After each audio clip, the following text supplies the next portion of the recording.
watching the Batter Fans Network. Welcome, everybody, to episode number 56 of the Batter Heat Fans Podcast. I'm your host, Dave Goddard, alongside me, as always, Mr. Daniel Solana. How are you doing, sir? I'm doing great. I'm freezing cold, but just like the Heat were freezing cold last night too. And turnovers, man, turnovers killed us yesterday. They can't seem to get on a streak, man. They can't get to be streaking, but they're still in first place in the Southeast Division. So Are they?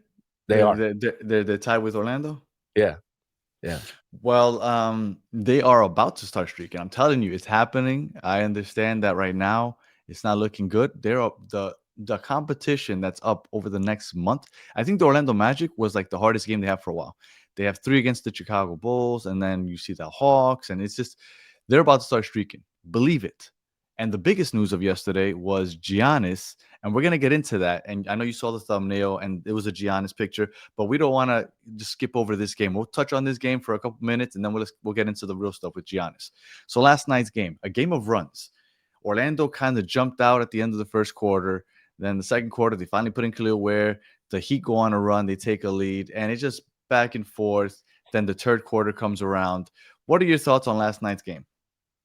I mean, turnovers, man. It was really turnovers, and the Heat just couldn't find a response for neither Paolo Banchero or Anthony Black. I mean, those guys were on fire yesterday. They were able to get to their spots. They were able to get to the places where they can make their shots, and the Heat just didn't do the same. They missed a lot of layups. Again, Jaime Jaquez missed a lot of layups, and in and out, and the Heat couldn't get putbacks that they had at the rim, and that was the difference in the game, unfortunately. Did Suggs hit the Waddle? Yeah. Because Jalen Waddle was at the game. I thought that was pretty funny. But yeah, the one positive, Fontecchio, 23 points, 6 of 9 from 3. We've been killing him over the last month. I mean, he's been picking it up over the last couple of weeks. It started with not him necessarily hitting the threes again, but doing other things to contribute. And we're like, okay, so at least he's contributing this way. And now he's starting to hit the shots again. So that's a bright spot. And then Khalil Ware, he gets announced to the Rising Stars team for the All-Star weekend, and he comes out and plays 7 minutes. And you know what? And I thought in the second quarter when we went on that run, he was playing well. He was playing well. Like, I don't know. If I was him, I'd want out. I'd be sick and tired of Spo at this point because I don't think there's anything you can do to get on Spo. Like Jaime Jaquez could have back-to-back turnovers. Nikola Jovic could play like complete shit for 3 games in a row. And then Khalil Ware is the one that still ends up in the doghouse. Like there has to be something we're not seeing in during practice or something. Yeah, man, I agree. Spo seems to be wanting to go with Nikola Jovic more than with Khalil Ware. And yesterday I didn't understand because the Heat needed to get rebounds. The Heat needed to Orlando's a big team. Exactly, with Wendell Carter Jr. and with the other guys that they have there, Jonathan Isaac and Franz Wagner, and absolutely, I mean, the Heat needed to get rebounds. So I was a little bit dumbfounded at the fact that Khalil Ware only played 7 minutes, and it was mostly in that second quarter that he played, and the Heat made a run. So he had a shot where he missed it. He followed up his shot, and then he dunked it. But obviously, on one of the biggest plays in the game, in my opinion, I think the Heat were only down 4, and Jalen Suggs hit that 3-pointer Anthony Black hit that 3-pointer in the corner, and it was Khalil Ware's man, and Khalil Ware took off halfway down the court and left Anthony Black open. He hit that 3, and I think that was the turning point of the game in the fourth quarter, and put him up by 7, and then they never went back to anything closer than that. Jaime Jaquez, 13 points, 4 rebounds, 4 assists. Usual staff filler for Jaime.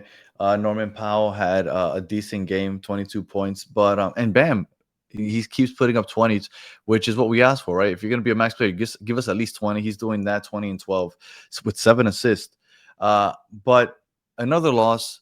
They're now 25 and 23. And but like I said, I think they're going to start streaking soon. All right, we don't want to spend too much time on the game. It was a loss. We got swept by the Orlando Magic, which is sick. Like you get swept by the Orlando Magic, and the closest they were, I think, is the first game, opening night, where they should have won, but then a couple offensive rebounds by I forgot who it was for the Orlando. Got a couple offensive rebounds, and we lost. But The biggest news coming out yesterday by Shams, Giannis is finally open to being traded. Now, he didn't request a trade. Like, he didn't request a trade. He said he's open to the idea, which he doesn't want to be the bad guy, right? He wants everybody to love him. so he doesn't want to look like he's requesting a trade, but he's open to it now. So now the question is, do the Miami Heat pull the trigger? Because of the teams that are trying to get Giannis or could potentially have something to offer, it would be the Golden State Warriors, the New York Knicks, the Miami Heat. As far as my knowledge goes, I don't know if you've heard anything else. And the Minnesota Timberwolves. Really? I haven't heard Minnesota. Yeah. Wow. Yeah, it's those 4 teams who have a stake in the game when it comes to Giannis Antetokounmpo and Giannis and Ant together? Oof. That would be sexy. But what do they have to trade? Well, that's the thing. Draft picks? Yeah, but the Heat can, I think the Heat can get a 3-team trade, maybe with the Warriors, end up with Wiggs going back to the Warriors and the Heat pulling off some sort of trade where but maybe the Warriors want Giannis, though. Yeah, I know, but they're not going to get him. They don't have any trade. What are they going to do? Trade an injured Jimmy Butler? No, I'm going to tell you why I think that the Warriors are probably the team that's most likely to get him over the Heat.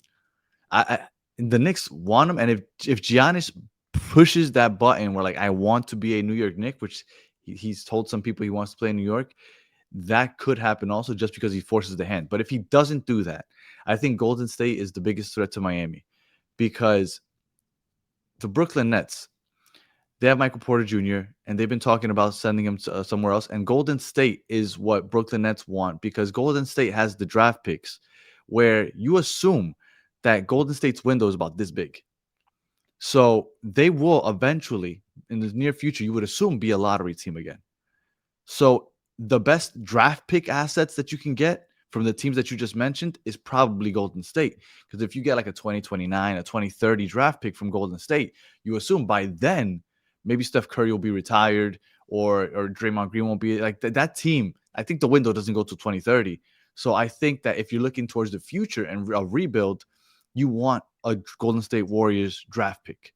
And I think that is why the Golden State Warriors, to me at least, is the biggest threat. You have the Jimmy Butler contract that you can send over there, which I don't know if Milwaukee would even want that, but he played in Marquette. Maybe he wants to go back home, whatever. That, and then the fact that those draft picks probably are a lot more desirable than any draft picks that the Miami Heat can send that way. Dude, you're literally putting you're I don't know what you're doing, what you're trying to do. You're trying to confuse me. You're trying to say that it makes sense though. That Golden State is the front runner. I think so. This whole race, I don't think so. I think the Miami Heat are the only team that have the assets in terms of players, young players. Can I tell you why I think you're wrong? I'm sorry to cut you off, but because people are like, oh, you can send Tyler Hero over there. Once Giannis leaves, Milwaukee doesn't want good players. They want to start tanking. They're going to go full rebuild. What do they want? Like, you're like, oh, we can send good players over there. We have the best young assets that are good players. They're not interested in that. They much rather have a broken down Jimmy Butler that will take up that salary cap, and they don't care if he helps us win or not. And then they take those draft picks. How do you know? You talk to the GM of the Bucks. You know that's exactly what they want, because I'm hearing something different. Because it makes complete sense. If you're getting rid of Giannis, you're not thinking, okay, I'm going to get rid of Giannis, but let's still compete for an NBA championship. No, if you send away Giannis, that's because you're ready for a rebuild. What else do they have on that team outside of Giannis? If you can trade Hero, who is a player who can contribute to that team, a young player who's been an all-star, who's been a former sixth man of the year. He's from Wisconsin, right? Huh? He's from Wisconsin. Yeah, he's from Milwaukee. Yeah.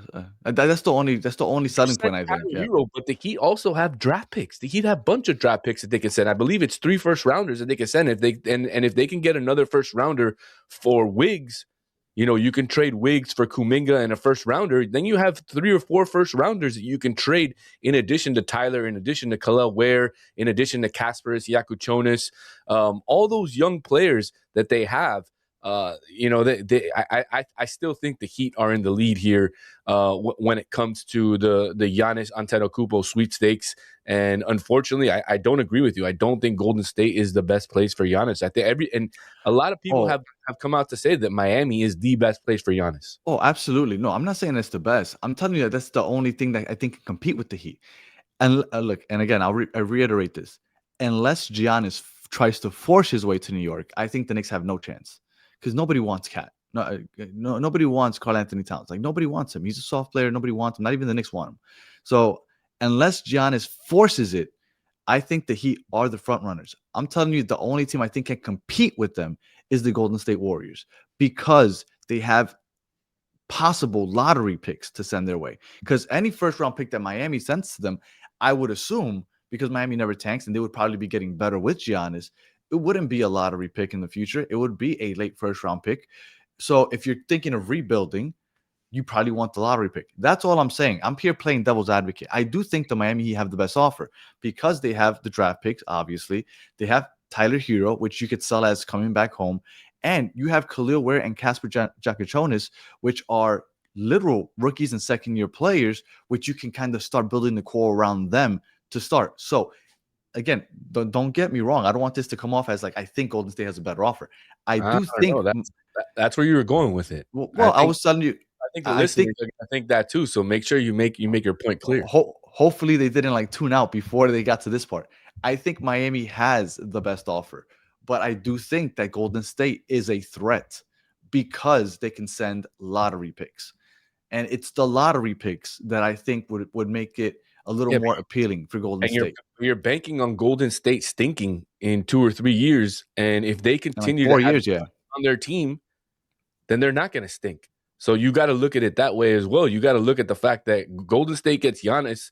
They're even if Steph Curry retires in a couple of years, they're going to try to not, rebuild. They're going to retool, and I don't think that the draft picks are going to be there. I think it's going to end up saying whoever has the most draft capital to trade for Giannis is going to end up with Giannis. And I think that the Heat are going to do whatever they can to build up enough draft capital to have the assets to then trade for Giannis Antetokounmpo.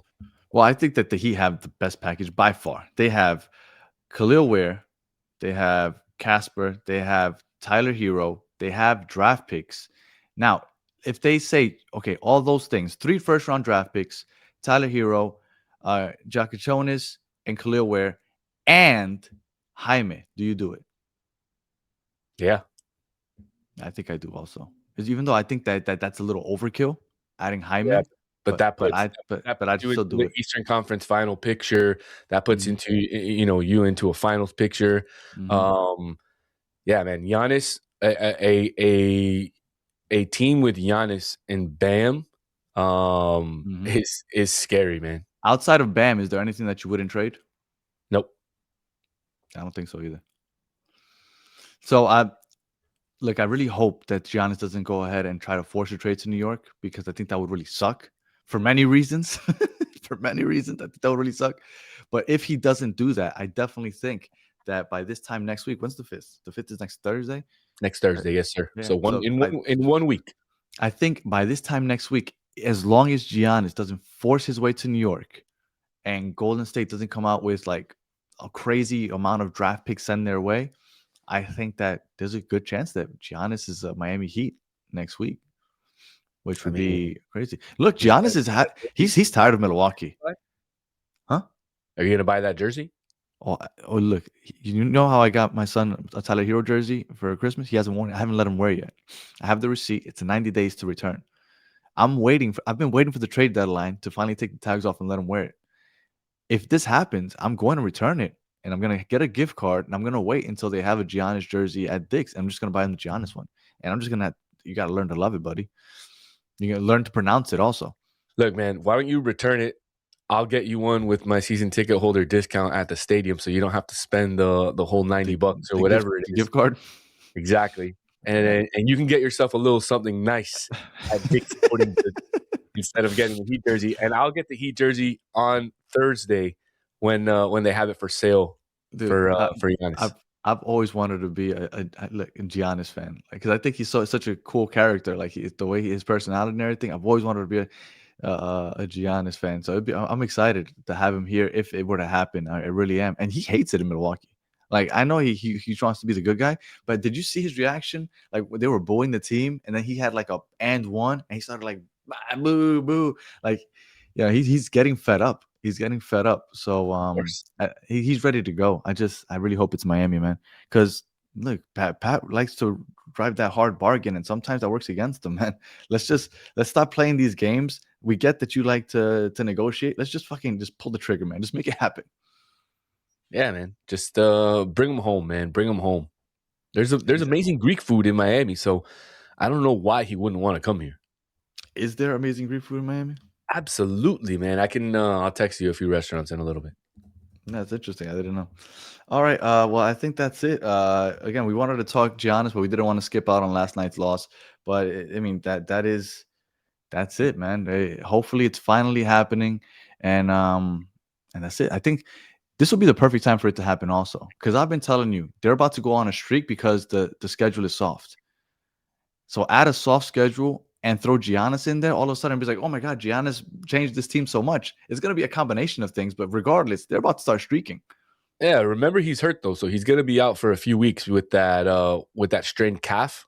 So he's not going to be able to come in and play immediately. But even if they do trade for him, I think the Heat will struggle a little bit at the beginning. But once Giannis comes back, you ever seen that Seth Rollins meme from SummerSlam last year when he walks out with the crutches and then he goes, "Yep, it's gonna be Giannis once he shows up to South Beach."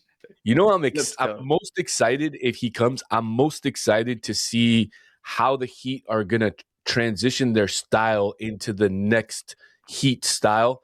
Because I don't think they'll be playing this wide open basketball if Giannis comes. I believe that there'll be changes to the offense, and there'll be more pick and rolls and more post ups, and it'll be a little bit different, from what we've been used to this season. So I am excited to see what Spo does in terms of the playbook and to see how he gets Giannis, involved and gets him into the Heat offense. Yeah, for sure. And we'll probably have a show on that also, because if this happens, right? Like I feel like this is closer than it's ever been. We're a week away. It's exciting times. But let's just wait and see if Pat the Rat can finally make this happen. This happens. We might have to go live. You never know, man. Absolutely. It's something we don't do, but we might have to. If you're listening on audio, appreciate you listening to the end. Please leave us 5 stars in a comment. If you watch on YouTube, like and subscribe. And we will be back talking about Chicago, like 3 games in a row. So until the next one, have a good